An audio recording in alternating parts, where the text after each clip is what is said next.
Hello students, good evening to all. आज हम बात कर रहे हैं रिप्रोडक्शन इन ऑर्गेनिज्म के सेकेंड लेक्चर की। कल आप लोगों ने रिप्रोडक्शन इन ऑर्गेनिज्म शुरुआत की हमने, और उसमें हमने कुछ बातें की। क्या? पहली बात हमने समझा कि रिप्रोडक्शन क्या है, रिप्रोडक्शन को हमने समझा, और रिप्रोडक्शन की डेफिनेशन भी हमने बताई कि भाई ये जो रिप्रोडक्शन है ये ऐसा प्रोसेस है जिसमें कोई एक ऑर्गेनिज्म जो है वो अपने ही जैसा एक और ऑर्गेनिज्म प्रोड्यूस करता है, अपने ही जैसा एक और ऑर्गेनिज्म प्रोड्यूस करता है, तो वो प्रोसेस कहलाती है रिप्रोडक्शन। और जो नया ऑर्गेनिज्म प्रोड्यूस होता है, नया ऑर्गेनिज्म बनता है, वो क्या करता है, वो खुद भी ग्रो करता है, मैच्योर होता है, और मैच्योर होने के बाद खुद नई ऑफस्प्रिंग्स प्रोड्यूस करता है, तो वो प्रोसेस कहलाती है रिप्रोडक्शन। ठीक है, रिप्रोडक्शन का मतलब हो गया। उसके बाद हमने बताया कि भाई क्या जरूरत आ गई रिप्रोडक्शन की, तो रिप्रोडक्शन की जो जरूरत है वो छुपी है लाइफ स्पैन में। ठीक है, और लाइफ स्पैन का मतलब किसी भी ऑर्गेनिज्म के बर्थ से लेकर उसकी नेचुरल डेथ तक का जो टाइम पीरियड है वो कहलाएगा उसका लाइफ स्पैन। लाइफ स्पैन की एक लिस्ट हमने बताई थी कुछ ऑर्गेनिजम्स की, और दो चीजें लाइफ स्पैन के बारे में बताई कि जो लाइफ स्पैन है ये ना तो साइज पर डिपेंड करता है, ना ही ऑर्गेनिज्म की कॉम्प्लेक्सिटी पर डिपेंड करता है। एग्जाम्पल से समझा भी इसको कि भाई ये जो लाइफ स्पैन है ना साइज पर डिपेंड करता है, ना ही लाइफ स्पैन पर डिपेंड करता है, सॉरी, ना साइज पर डिपेंड करता है, ना ही कॉम्प्लेक्सिटी पर डिपेंड करता है। ऐसे ही मैंगो ट्री का एग्जांपल दिया, और एक क्रो और पैरट का एग्जांपल भी दिया हमने। ठीक है, उसके बाद हमने देखा इसके बेसिक फीचर्स क्यों। बेसिक फीचर्स में हमने replication, cell division, formation of reproductive units and development of reproductive bodies या रिप्रोडक्टिव यूनिट्स इनटू ऑफस्प्रिंग। मतलब भाई जब भी हमारा रिप्रोडक्शन होगा उसमें ये कुछ चीजें हमको जरूर देखने को मिलेंगी, और वो कुछ चीजें क्या हैं, वो कुछ चीजें हैं रेप्लिकेशन, ये रहा। उसके बाद आ गया सेल डिवीजन, उसके बाद आ गया फॉर्मेशन ऑफ रिप्रोडक्टिव यूनिट्स, और उसके बाद आ गया development of reproductive bodies into offspring. ठीक है, उसके बाद टाइप्स ऑफ रिप्रोडक्शन को हम लोग बात कर रहे थे। दो टाइप का हमने बताया, एसेक्सुअल और सेक्सुअल। एसेक्सुअल और सेक्सुअल, एसेक्सुअल को हम समझ रहे थे और उसमें हमने डिफाइन किया कि भाई रिप्रोडक्शन का ऐसा टाइप जो यूनिपेरेंटल है, बिना मियोसिस के होता है और बिना गैमेटिक फ्यूजन के होता है। उसके अलावा क्विक मल्टीप्लिकेशन है, सिंपल प्रोसेस है, एंड क्लोन्स इसमें प्रोड्यूस होते हैं। क्लोन्स का मतलब हमने बता दिया था कि भाई जो जेनेटिकल सिमिलर ऑर्गेनिजम्स होंगे, जितने भी ऑर्गेनिज्म एसेक्सुअल रिप्रोडक्शन में प्रोड्यूस होते हैं या बनते हैं, वो सब आइडेंटिकल होते हैं क्योंकि उनमें कोई वेरिएशन नहीं आता, जेनेटिकली सिमिलर होते हैं, और ऐसे सिमिलर ऑर्गेनिजम्स को हम बोल सकते हैं क्लोन्स। यानी अगर मैं कहूं कि एसेक्सुअल रिप्रोडक्शन में क्लोन्स प्रोड्यूस होते हैं तो ये स्टेटमेंट बिल्कुल सही है। ठीक है, टाइप्स ऑफ एसेक्सुअल रिप्रोडक्शन चार टाइप का हमने बताया। एक बाइनरी फिजन, दूसरा बडिंग, तीसरा स्पोर फॉर्मेशन, और चौथा था वेजिटेटिव प्रोपोगेशन। बडिंग पे हम आए थे, उससे पहले हमने बाइनरी फिजन को समझा। बाइनरी फिजन की हमने बात की थी। बाइनरी का मतलब दो, फिजन का मतलब डिवाइड। ये भाई जब भी कोई पेरेंट सेल डिवाइड होती है, एसेक्सुअल में मियोसिस नहीं होगा, केवल क्या होगा, माइटोसिस होगा, केवल माइटोसिस होगा। यानी जो पेरेंट सेल डिवाइड होगी वो कैसे होगी, माइटोसिस से होगी। माइटोसिस से डिवाइड होकर नए इंडिविजुअल को प्रोड्यूस करेगी, दो नए इंडिविजुअल प्रोड्यूस करेगी, तो वो प्रोसेस क्या कहलाएगा, बाइनरी फिजन कहलाएगा। क्लियर, बात समझ में आई? तो वो प्रोसेस क्या कहलाएगा? बाइनरी फिजन कहलाएगा। ये रहा बाइनरी फिजन। जैसे अमीबा किसमें होता है? अमीबा में देखा, पैरामीशियम में देखा, और इसको हमने डायग्राम से भी समझा। और अब हम बात करेंगे बडिंग की। एसेक्सुअल रिप्रोडक्शन में दूसरा टाइप जो है वो कौन सा है? बडिंग है। बडिंग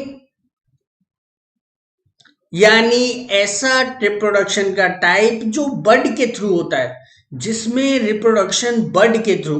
बड क्या है? किसी भी सेल या ऑर्गेनिज्म पर बनने वाली आउटग्रोथ, है ना। बड का मतलब किसी भी ऑर्गेनिज्म या सेल पर बनने वाली आउटग्रोथ जो है वो कहलाती है बड। ये जो डायग्राम आप देख रहे हैं इससे आप समझें, ये हमारा ईस्ट है ना। इसका एग्जाम्पल देखें तो ईस्ट में हमको बडिंग मिलती है, और ये ईस्ट की पेरेंट सेल। ईस्ट की पेरेंट सेल में ये डेवलप हुई इसकी सेल पर एक आउटग्रोथ, और आउटग्रोथ डेवलप होने के बाद वही काम होगा जो बाइनरी फिजन में देखा था हमने। पहले होगा यहाँ न्यूक्लियस का डिवीजन। पहले होगा न्यूक्लियस का डिवीजन, पहले न्यूक्लियस डिवाइड होगा, और न्यूक्लियस डिवाइड होने का मतलब कैरियोकाइनेसिस। न्यूक्लियस डिवाइड होने का मतलब कैरियोकाइनेसिस। एक न्यूक्लियस पेरेंट सेल में रह गया, ये देखें, एक चला गया इस बड में, एक पेरेंट सेल में और एक बड में। ये था कैरियोकाइनेसिस। और आप जानते हैं कैरियोकाइनेसिस यानी न्यूक्लियस के डिवीजन के बाद क्या होगा? साइटोप्लाज्म का डिवीजन होगा, और उसको हम बोलते हैं साइटोकाइनेसिस। ये देखो, यहाँ न्यूक्लियस का डिवीजन हो गया, और न्यूक्लियस के डिवीजन के बाद अब क्या हो गया? साइटोकाइनेसिस। यहां तक ये बर्ड इस पेरेंट सेल से जुड़ी हुई है। अभी तक ये जो बर्ड है ये पेरेंट सेल से जुड़ी हुई है, लेकिन अब क्या होगा? ये बर्ड जो है इस पेरेंट सेल से सेपरेट हो जाएगी। ये देखें, ये रही हमारी पेरेंट सेल ईस्ट, और ये बर्ड जो है वो इससे क्या हो गई है? अब सेपरेट हो गई है। और ये बर्ड जो है वो अब डेवलप होगी, मैच्योर होगी, और मैच्योर होकर बना देगी एडल्ट ऑर्गेनिज्म। नया ईस्ट यानी नया ऑर्गेनिज्म ये बना देगी। तो ये प्रोसेस जो है ये क्या कहलाता है? बडिंग कहलाता है। यही प्रोसेस क्या कहलाता है? बडिंग कहलाता है।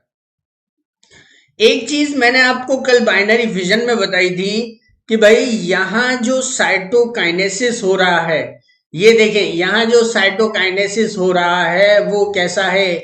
इक्वल है। दोनों जो सेल बनती है वो इक्वल बनती है। लेकिन बडिंग में आप देखेंगे तो यहां जो डिवीजन होगा वो कैसा होगा?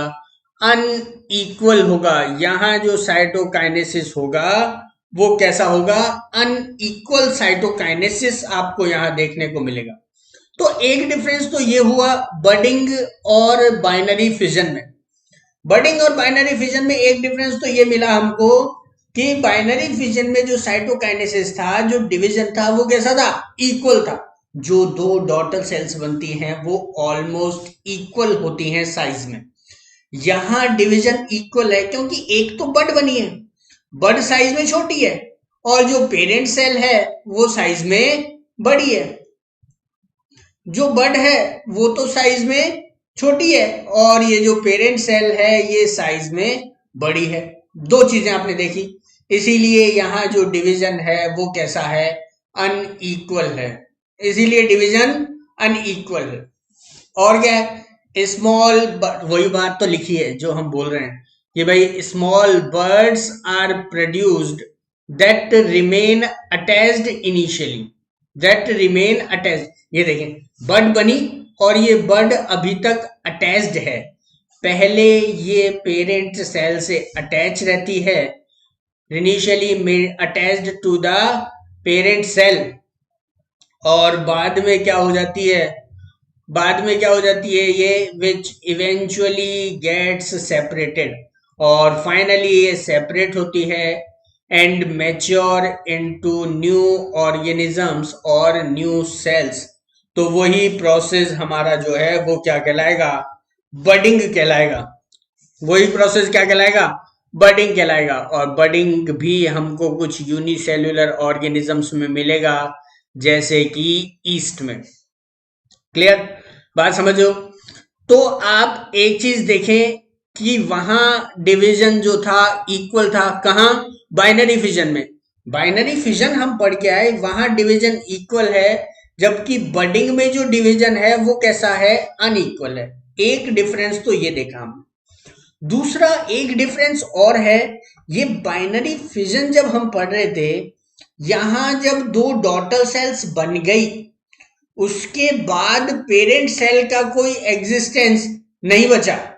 उसके बाद पेरेंट सेल का कोई एग्जिस्टेंस नहीं बचा, रिप्रोडक्शन के बाद पेरेंट सेल जिंदा नहीं रही, या मैं बोल दूं पेरेंट सेल का कोई एग्जिस्टेंस नहीं रहा। लेकिन बडिंग में आप देखें, जब डिवीजन हो गया, ये देखो, ये कौन सी है, पेरेंट सेल है। ये कौन सी है, पेरेंट सेल है। और ये नई बनने वाला ऑर्गेनिज्म या नई बनने वाली डॉटर सेल्स हैं।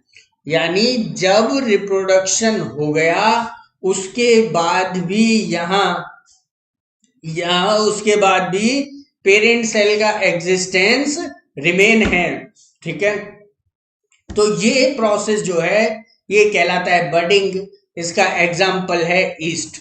क्लियर, लेट आ रहे हो, चलो ज्वाइन करो फटाफट, देखते चलो। बडिंग की बात की है केवल हमने, उसके अलावा कुछ नहीं किया। तो ये है बडिंग के बारे में, और बडिंग का एग्जाम्पल हमने देखा ईस्ट, और डायग्राम से हमको समझ लिया। ठीक है, और ये देखें, चार टाइप का एसेक्सुअल रिप्रोडक्शन हमने बताया था। कौन कौन सा, एक है बाइनरी फिजन, ये रहा।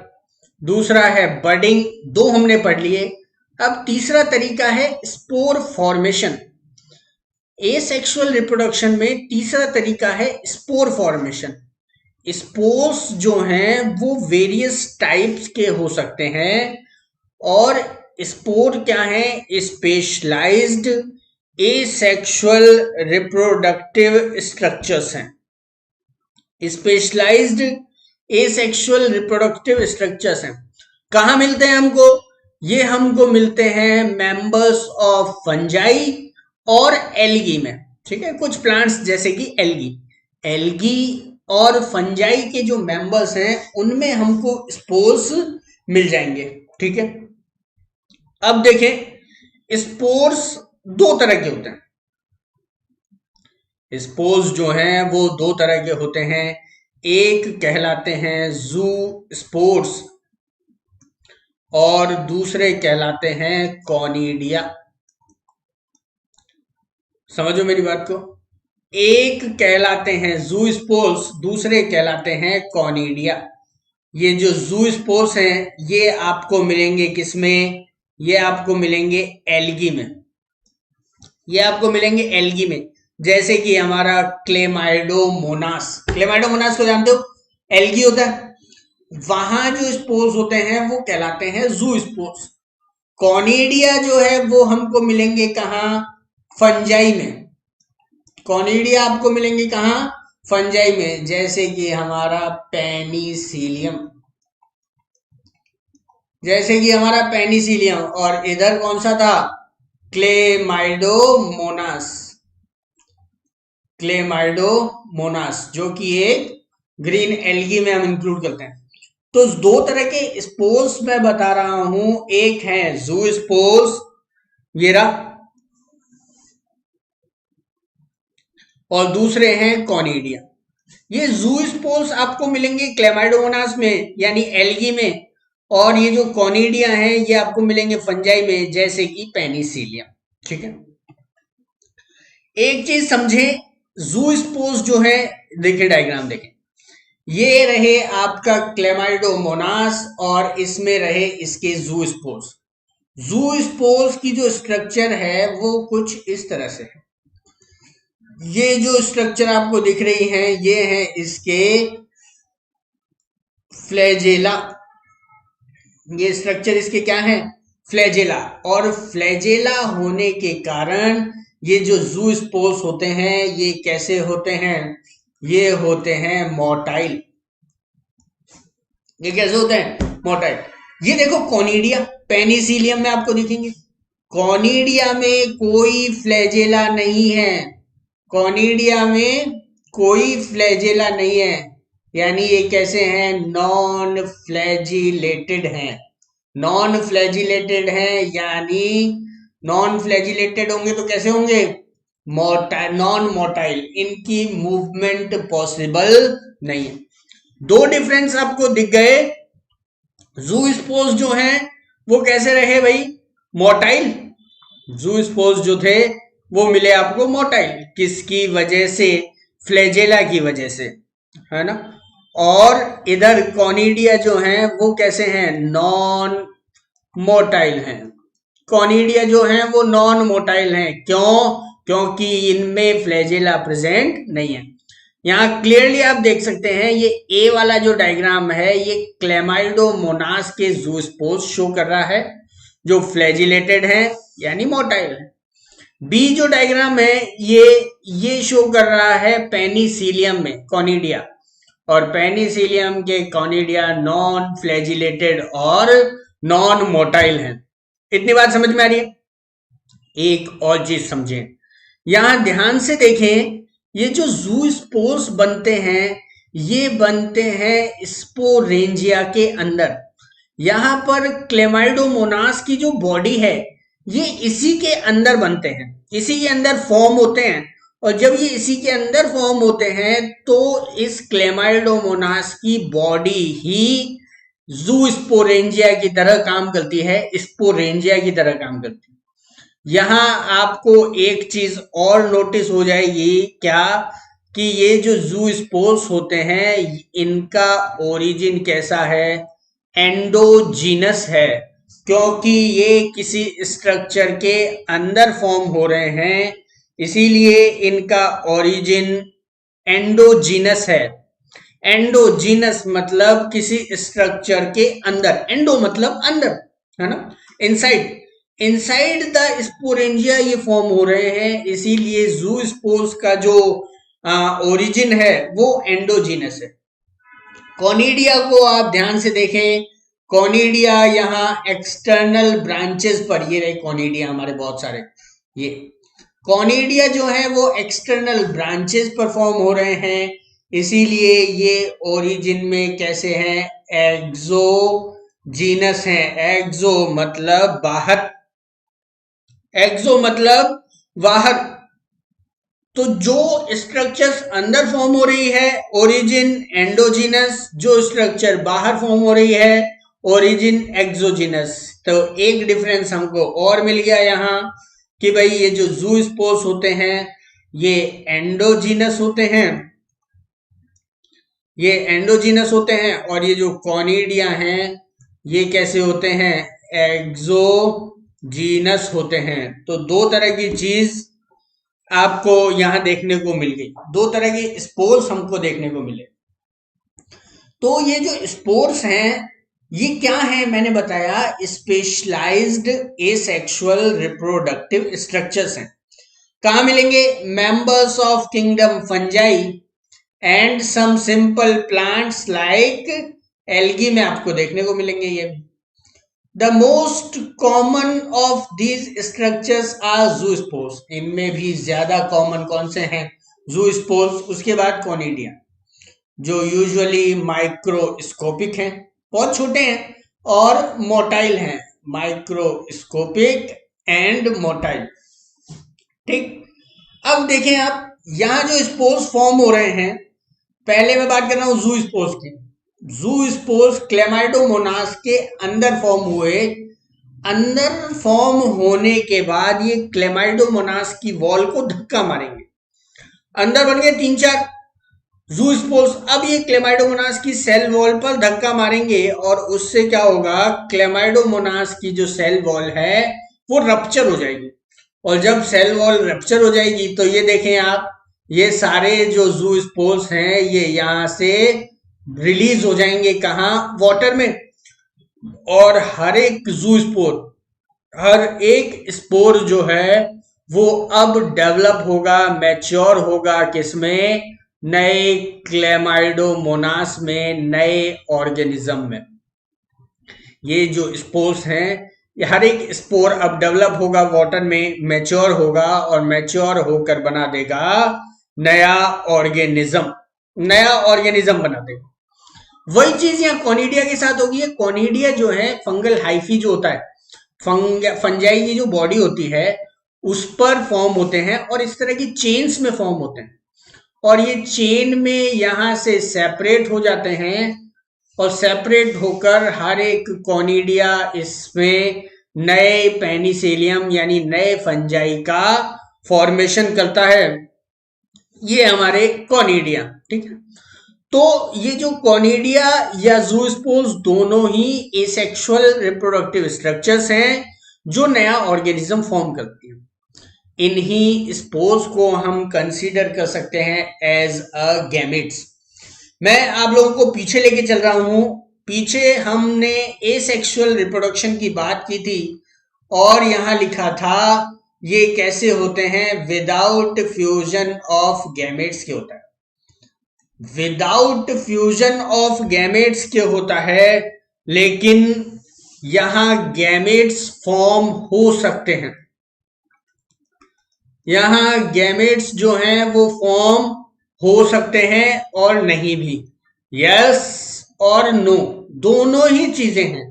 अब तक हम देख रहे थे अमीबा, वहां खुद ही वो पूरी बॉडी जो थी वो रिप्रोडक्टिव यूनिट की तरह काम करती है, वहां गैमेट फॉर्म नहीं हो रहे। बडिंग में हमने देखा ईस्ट, वहां बर्ड फॉर्म हो रही है, वहां भी गैमेट फॉर्म नहीं हो रहे। लेकिन जो स्पोर फॉर्मेशन हो रहा है फंजाई में या एल्गी में, ये स्पोर्स को हम गैमेट्स के इक्विवेलेंट मान सकते हैं। यानी अगर आपसे कहा जाए कि एसेक्सुअल रिप्रोडक्शन में गैमेट्स फॉर्म हो सकते हैं, क्या ये स्टेटमेंट सही है? तो हाँ, ये स्टेटमेंट सही है, क्योंकि ये जो स्पोर्स हैं ये गैमेट्स की तरह बिहेव करते हैं। ये स्पोर्स गैमेट्स की तरह बिहेव करते हैं, लेकिन इनमें फ्यूजन कभी नहीं होता है। हमने बोला गैमेट्स का फ्यूजन कभी नहीं होता है। अगर फ्यूजन हो जाता तो वो बन जाता सेक्सुअल रिप्रोडक्शन। तो गैमेट्स यहां बन सकते हैं, लेकिन गैमेटिक फ्यूजन आपको एसेक्सुअल रिप्रोडक्शन में देखने को नहीं मिलेगा। क्लियर? बात समझ में आ गई? इसके साथ कुछ और स्ट्रक्चर्स हमने बोला, यहां देखें कॉनिडिया की बात हम कर चुके हैं। बर्ड्स, हाइड्रा में भी हमको बर्ड्स मिलती हैं, हाइड्रा में भी आपको बर्ड्स देखने को मिलती हैं। ये देखें, ये रही हाइड्रा की बर्ड्स। यहां एक बर्ड फॉर्म हो रही है, एक आउटग्रोथ। बर्ड मतलब क्या? आउटग्रोथ। आउटग्रोथ फॉर्म होगी और ये आउटग्रोथ इस हाइड्रा से सेपरेट होकर नया हाइड्रा बनाएगी, ठीक है। उसके अलावा जेम्यूल्स बनते हैं जिनको हम इंटरनल बर्ड्स बोल सकते हैं स्पंज में। ये देखो, ये जो स्ट्रक्चर्स हैं ये स्पंज में हमको मिलती हैं और ये कहलाती हैं जेम्यूल्स। क्लियर? बात समझ में आई? तो ये हमारा स्पोर फॉर्मेशन और कुछ अदर एसेक्सुअल रिप्रोडक्टिव स्ट्रक्चर्स इसमें देख सकते हैं।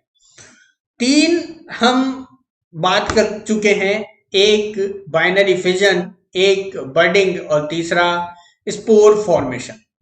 और अब चौथा आ गया वेजिटेटिव प्रोपगेशन। वेजिटेटिव प्रोपगेशन का मतलब क्या है? पहली बात आप ये समझें कि भाई हमने पढ़ा बाइनरी फिजन, हमने पढ़ा बडिंग और फिर हमने पढ़ा स्पोर फॉर्मेशन। ये तीनों के ही एग्जाम्पल अगर हम देखें तो हमको कहां मिलेगा? लोअर ऑर्गेनिजम्स में मिलेगा। ये हमको कहां मिलेगा? लोअर ऑर्गेनिजम्स में मिलेगा। लोअर ऑर्गेनिजम्स जैसे फंजाई, अमीबा या हमने बताया एल्गी, इनमें हमको देखने को मिलेगा एसेक्सुअल रिप्रोडक्शन, जैसे ये बाइनरी फिजन, बडिंग या स्पोर फॉर्मेशन। लेकिन हमारा जो वेजिटेटिव प्रोपगेशन है, ये देखें, it is most common in higher plants. ये जो वेजिटेटिव प्रोपगेशन है ये आपको कहाँ मिलेगा? हायर प्लांट्स में मिलेगा। ये आपको कहाँ मिलेगा? हायर प्लांट्स में। It is most common in higher plants. तो भाई ऐसा नहीं है कि हायर प्लांट्स में केवल सेक्सुअल रिप्रोडक्शन होता है। अगर कभी बोला जाए तो ये स्टेटमेंट गलत हो जाएगा, क्योंकि हायर प्लांट्स में जो है ए सेक्सुअल रिप्रोडक्शन, वेजिटेटिव प्रोपोगेशन भी बहुत मिलता है। पहली बात। दूसरी बात, अब तक हम देख रहे थे लोअर ऑर्गेनिजम्स में, लेकिन वेजिटेटिव प्रोपोगेशन हमको कहां मिलेगा? हायर ऑर्गेनिजम्स में। क्या है वेजिटेटिव प्रोपोगेशन? हमारे जो प्लांट्स हैं उनमें कुछ स्ट्रक्चर्स हैं रिप्रोडक्टिव स्ट्रक्चर्स, जैसे कि फ्लावर। दो तरह के स्ट्रक्चर हैं, एक रिप्रोडक्टिव स्ट्रक्चर जैसे कि फ्लावर, और एक है वेजिटेटिव स्ट्रक्चर्स जैसे कि रूट, स्टेम और लीव्स।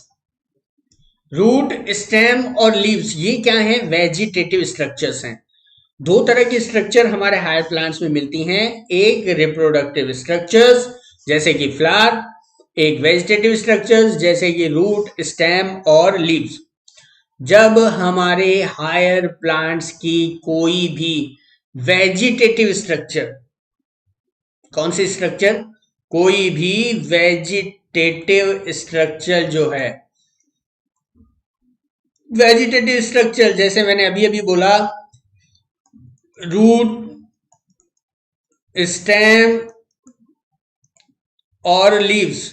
रूट, स्टेम और लीव्स ये तीनों ही तो हैं वेजिटेटिव स्ट्रक्चर्स, ये तीनों ही तो हैं।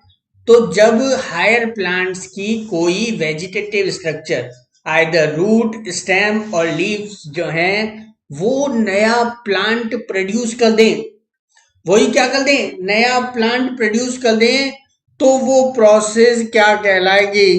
वो प्रोसेस कहलाएगी वेजिटेटिव प्रोपगेशन या वेजिटेटिव रिप्रोडक्शन। बात एक ही है, वेजिटेटिव रिप्रोडक्शन बोल दें, वेजिटेटिव प्रोपगेशन बोल दें। हमारे हायर प्लांट्स में दो तरह के स्ट्रक्चर्स हैं, रिप्रोडक्टिव स्ट्रक्चर यानी कि फ्लावर, वेजिटेटिव स्ट्रक्चर्स यानी कि रूट, स्टेम और लीव्स। तो वेजिटेटिव स्ट्रक्चर्स यानी कि रूट, स्टेम और लीव्स में से कोई एक, इन तीनों में से कोई एक जो है वो नया प्लांट प्रोड्यूस कर दे, तो वो ही क्या कहलाएगा? वही कहलाएगा वेजिटेटिव प्रोपगेशन। पहली बात। दूसरी बात, वो स्ट्रक्चर, चाहे वो रूट हो, चाहे वो स्टेम हो और चाहे वो लीव्स हो, वो स्ट्रक्चर जो वेजिटेटिव प्रोपगेशन में पार्टिसिपेट करती है क्या कहलाएगी? वेजिटेटिव प्रोपेग्यूल कहलाएगी। वो स्ट्रक्चर कहलाएगी वेजिटेटिव प्रोपेग्यूल। क्या कहलाएगी? Vegetative propagule. अगर रूट पार्टिसिपेट कर रही है तो रूट बन जाएगी वेजिटेटिव प्रोपेग्यूल, अगर स्टेम से हो रहा है तो स्टेम बन जाएगा, और अगर लीव्स बन रही हैं, लीव्स से हो रहा है तो ये लीव्स कहलाएंगी वेजिटेटिव प्रोपेग्यूल। एक बात याद रखने वाली इसमें यह है कि भाई जब भी वेजिटेटिव रिप्रोडक्शन होगा, वेजिटेटिव प्रोपोगेशन होगा, इनमें एक चीज आपको जरूर मिलेगी और वो होगी एडवेंटिशियस बड्स।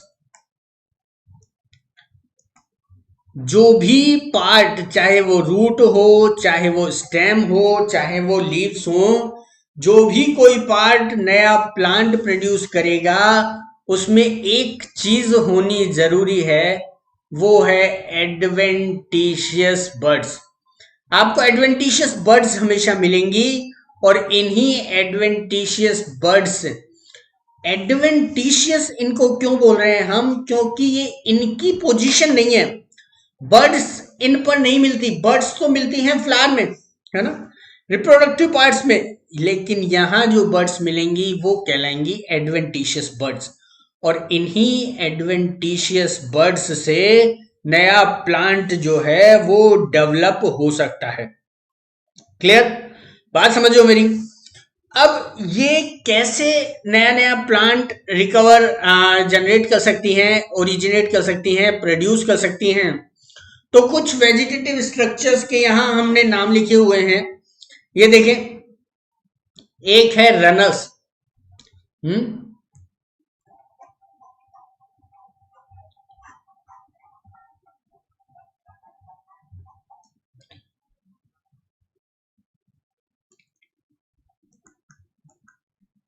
ये देखें रनर्स।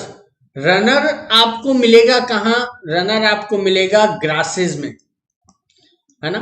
ग्रासेस में आपको रनर्स देखने को मिलेगा।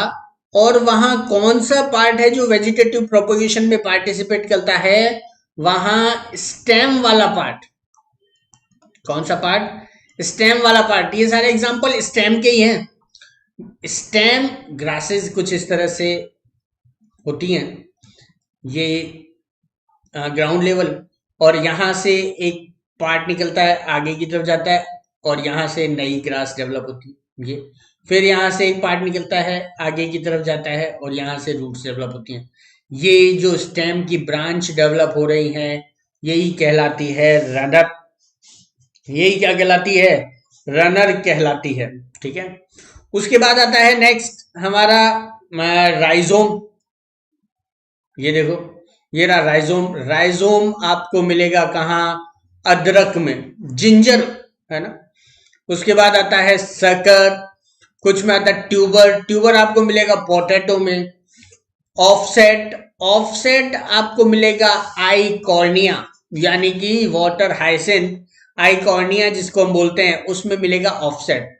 ऑफसेट की भी बात करूंगा अभी। बल्ब, बल्ब आपको मिलेगा ऑनियन में। ठीक है।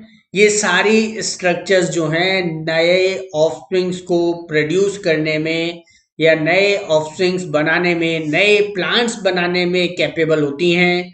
यही स्ट्रक्चर्स वेजिटेटिव प्रोपेग्यूल कहलाती हैं, और ये जो प्रोसेस है ये कहलाता है वेजिटेटिव प्रोपेगेशन। क्लियर? समझ गए मेरी बात? अब आगे सुने। ये जो फॉर्मेशन हो रहा है ये केवल एक ही प्लांट कर देता है। ठीक है। रनर हमने देखा, ऐसे ही आप ट्यूबल देखें पोटैटो में। पोटैटो का अभी मैं डायग्राम देखेंगे इधर। ये देखो, ये रहा पोटैटो। पोटैटो की कुछ आप घर में पोटैटो देखते हैं, उसमें ऐसी स्ट्रक्चर्स आपको दिखेंगी, और ये कहलाती हैं पोटैटो की आईज। ये क्या कहलाती हैं? पोटैटो की आईज। और ये आईज ही इसकी एडवेंटिशियस बर्ड्स हैं।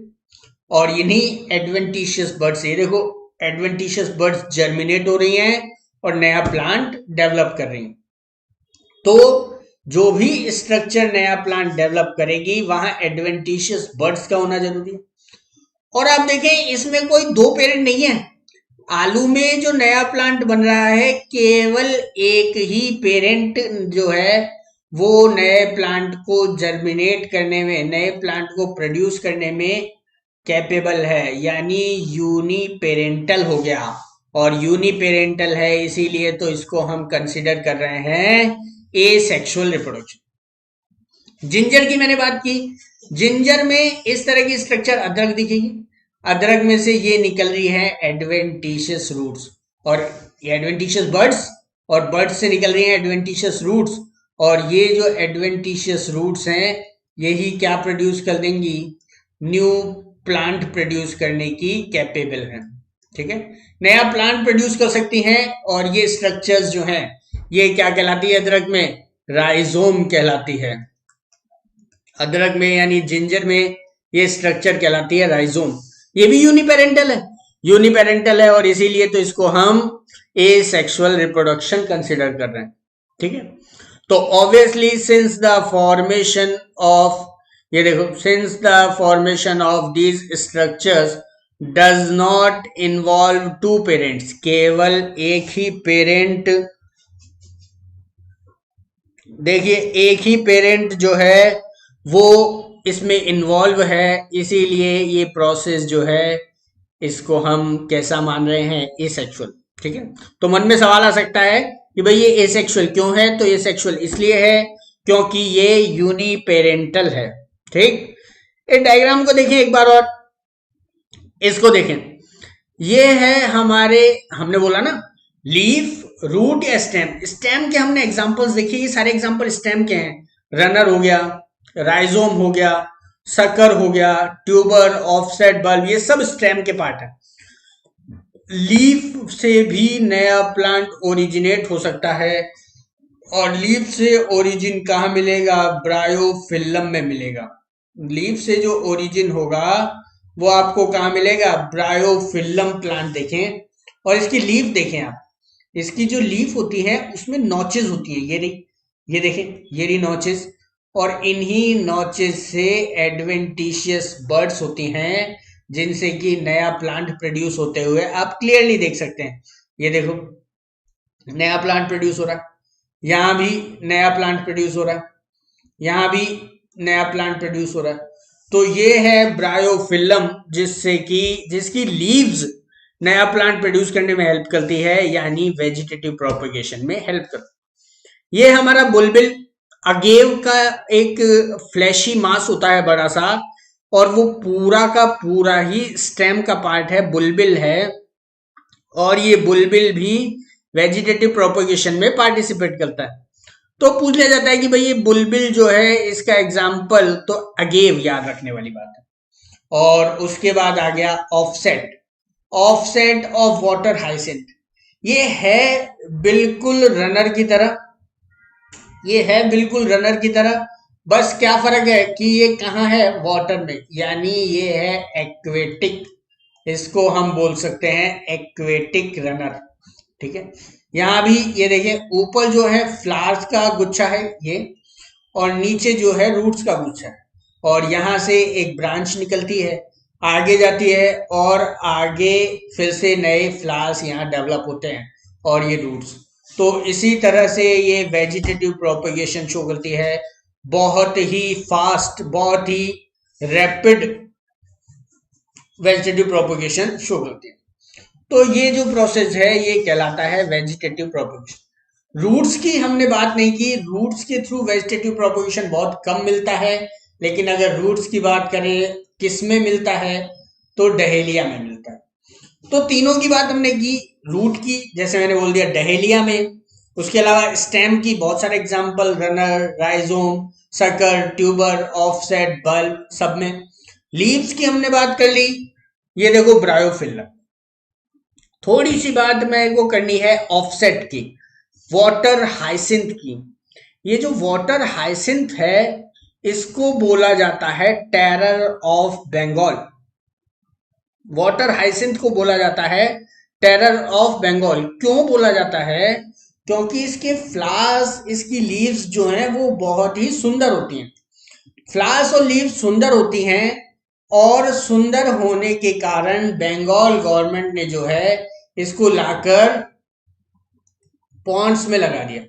बंगाल गवर्नमेंट ने लगा दिया, और ये वेजिटेटिव प्रोपोगेशन के थ्रू चारों तरफ फैल गई, स्प्रेड हो गई, और पूरी जो भी वहां लेक की या पॉन्ड की ऑक्सीजन थी उसको इन्होंने एब्जॉर्ब कर लिया, पूरी ऑक्सीजन इन्होंने ड्रेन कर ली।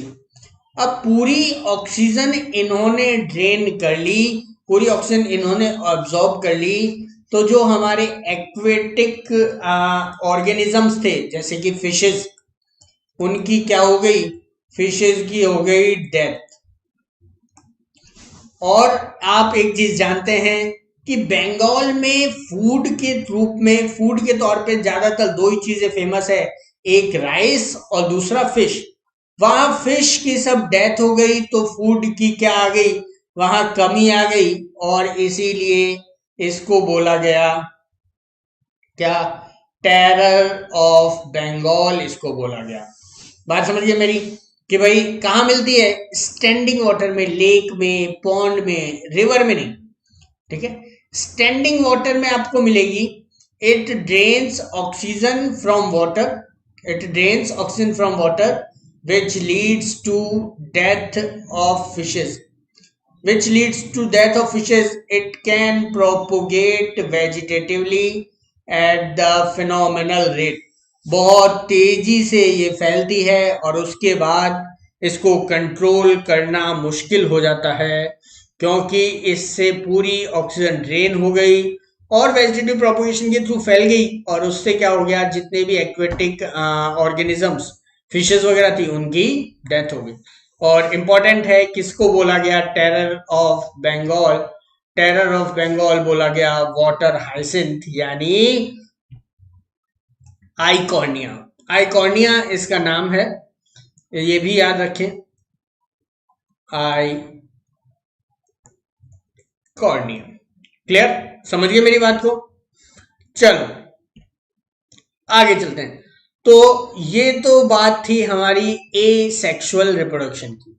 ए सेक्सुअल रिप्रोडक्शन हमने पढ़ा, और खास बात क्या बताई कि भाई यहां पर गैमेट फॉर्मेशन हो भी सकता है। मोस्ट कंफ्यूजिंग पॉइंट है, बहुत सारे स्टूडेंट्स मुझसे पूछते हैं कि सर क्या यहाँ गैमेट फॉर्मेशन होता है, कौन सा गैमेट फॉर्मेशन होता है, कहाँ है भाई गैमेट्स?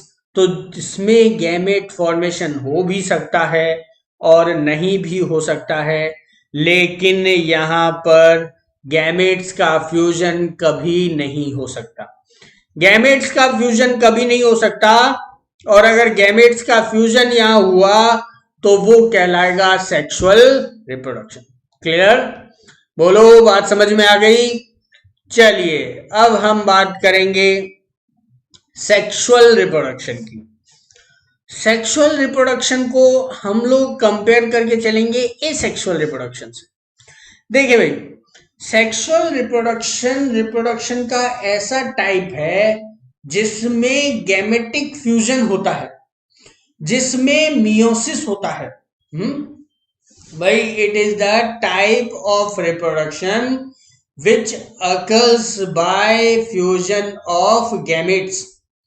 यहां दो तरह के गैमेट्स बनते हैं, एक बनता है मेल गैमेट, एक बनता है फीमेल गैमेट, और इन दोनों का आपस में फ्यूजन होता है, और फ्यूजन के थ्रू बनता है क्या? जाइगोट। और जब ये गैमेट बनते हैं, सेक्सुअल रिप्रोडक्शन जो भी कोई ऑर्गेनिज्म परफॉर्म करेगा, वहां आपको सेल डिवीजन का जो टाइप है वो मिलेगा मियोसिस। सेक्सुअल रिप्रोडक्शन परफॉर्म करने वाले ऑर्गेनिजम्स की लाइफ में कहीं ना कहीं, उसके लाइफ साइकिल में कहीं ना कहीं आपको मिलेगा मियोसिस। ये देखिए, मियोसिस आपको देखने को मिलेगा, कुछ में गैमेट फॉर्मेशन के टाइम, कुछ में जाइगोट बनने के बाद। उसकी आगे हम मैं डिटेल में बात करूंगा कि किस ऑर्गेनिज्म में कब बनेगा। अभी आप डेफिनेशन समझें कि भाई रिप्रोडक्शन का ऐसा टाइप जिसमें एक काम तो क्या हो रहा है, फ्यूजन ऑफ गैमेट्स, दूसरा काम क्या हो रहा है, मियोटिक डिवीजन, मियोसिस हो रहा है, और तीसरा काम हो रहा है फॉर्मेशन ऑफ जाइगोट। तीसरा काम हो रहा है फॉर्मेशन ऑफ जाइगोट। तो भाई सेक्सुअल रिप्रोडक्शन की definition, it is the type of reproduction which occurs by fusion of gametes। और यही जो फ्यूजन ऑफ गैमेट्स है हमारा, वही तो क्या कहलाता है, फर्टिलाइजेशन।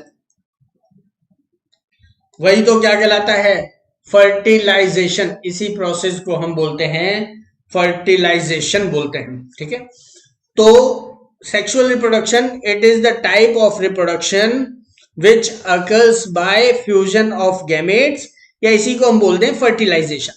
ठीक, in which meiosis occurs, meiotic division occurs, and formation of zygote occurs by the fusion of gametes. तो ये हमारे सेक्सुअल रिप्रोडक्शन की डेफिनेशन बन गई, तीनों पॉइंट्स को मिलाकर। तो ये याद रखना है कि यहां इंपॉर्टेंट बात क्या है, फर्टिलाइजेशन यानी गैमेट्स का फ्यूजन यहां इंपॉर्टेंट है। गैमेट्स का फ्यूजन यहां बहुत ही इंपॉर्टेंट है। ठीक है, अगर आप इसको कंपेयर करें एसेक्सुअल रिप्रोडक्शन से, एसेक्सुअल रिप्रोडक्शन कैसा प्रोसेस था? क्विक, हमने लिखा था क्विक मल्टीप्लिकेशन, लेकिन सेक्सुअल रिप्रोडक्शन जो है वो कैसा है? स्लो है, स्लो प्रोसेस है, टाइम लगता है, बहुत सारी चीजें होती है, गैमेट्स बनते हैं, गैमेट्स का ट्रांसफर होता है, फ्यूजन बनता है, फ्यूजन होता है, फर्टिलाइजेशन हुआ, जाइगोट बना, जाइगोट से डेवलपमेंट हुआ, फिर ऑर्गेनिज्म बनेगा, तो बहुत टाइम लगता है, स्लो प्रोसेस है। और जितनी सारी मैंने चीजें अभी बताई उनसे आप समझ सकते हैं कि ये एक कॉम्प्लेक्स प्रोसेस भी है, एक कॉम्प्लेक्स प्रोसेस। एसेक्सुअल रिप्रोडक्शन क्या था? सिंपल प्रोसेस था। एसेक्सुअल रिप्रोडक्शन कैसा था? सिंपल, स्पोर बने या अमीबा था, डिवाइड हुआ, दो नए ऑर्गेनिज्म बन गए, बर्ड बनी, सेपरेट हुई, नया ऑर्गेनिज्म बन गया, स्पोर बने, सेपरेट हुआ, नया ऑर्गेनिज्म बन गया, बिल्कुल सिंपल। लेकिन हमारे सेक्सुअल रिप्रोडक्शन जो है कॉम्प्लेक्स प्रोसेस। और एक और बहुत इंपॉर्टेंट बात कि भाई एसेक्सुअल रिप्रोडक्शन में हमने क्या बोला था कि यहां प्रोड्यूस होते हैं क्लोन्स। एसेक्सुअल रिप्रोडक्शन में हमने बोला था क्लोन्स प्रोड्यूस होते हैं, क्योंकि जो भी ऑर्गेनिजम्स यहां बनेंगे वो आइडेंटिकल होंगे, जेनेटिकली आइडेंटिकल ऑर्गेनिजम्स प्रोड्यूस होते हैं, और ऐसे जेनेटिकल आइडेंटिकल ऑर्गेनिजम्स को हम बोलते हैं क्लोन्स। ठीक है, अब यहां पर क्या है? यहां हो रहा है मियोसिस। सेक्सुअल रिप्रोडक्शन में तो क्या हो रहा है?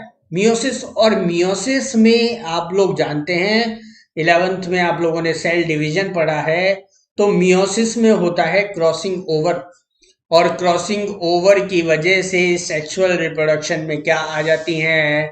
वेरिएशंस आती हैं।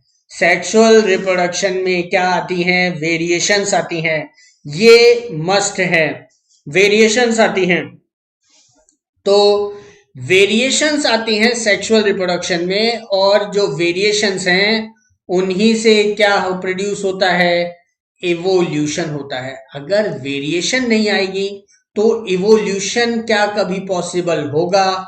नई स्पीशीज कभी बन पाएगी? नहीं बन पाएगी। तो सेक्सुअल रिप्रोडक्शन जो है इसमें नया ऑर्गेनिज्म प्रोड्यूस होता है, और नए ऑर्गेनिज्म में मियोसिस बन हो रहा है सेक्सुअल रिप्रोडक्शन में, इसीलिए यहां वेरिएशन आते हैं, और वेरिएशन के कारण क्या होता है? इवोल्यूशन। तो यहां क्लोन्स नहीं बनते, यहां जेनेटिकली आइडेंटिकल ऑर्गेनिज्म नहीं बनते, ये कहलाता है सेक्सुअल रिप्रोडक्शन। क्लियर? बात समझ रहे हो मेरी? अरे भाई बात समझ रहे हो कि नहीं समझ रहे हो? तो बस पढ़ते रहें। कल हम बात करेंगे अगली क्लास में सेक्सुअल रिप्रोडक्शन की फेजेस। सेक्सुअल रिप्रोडक्शन के बेसिस पर हम हमारी लाइफ को, ऑर्गेनिज्म की लाइफ को 3 फेजेस में डिवाइड करते हैं। यहां लिखा हुआ भी देख सकते हैं आप, ये एक है जुवेनाइल फेज, एक है रिप्रोडक्टिव फेज, और एक है सेनेसेंस फेज। ठीक है, तो किस बेसिस पर डिवाइड किया, क्या इसकी इंपॉर्टेंस है, उन सब की बात हम लोग कल करेंगे।